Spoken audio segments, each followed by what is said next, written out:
өгчээ. Сайн байна уу хчээ?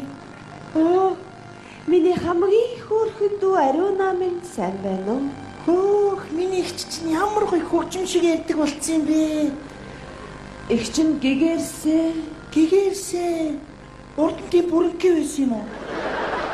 Ямар гоё юм бэ? Тасаа бурхантай ярьсан уу? Тийм ээ. Ямар гоё юм бэ? Урд чинь намайг юу гэдэг намайг гэрээр зэвлэж чамшаа гэдэг байсан. Амар гоё ярьдаг болчихжээ. Одоо бүх юм муу юм болгон ард хоцорсон миний дөө. Ямар гоё юм бэ?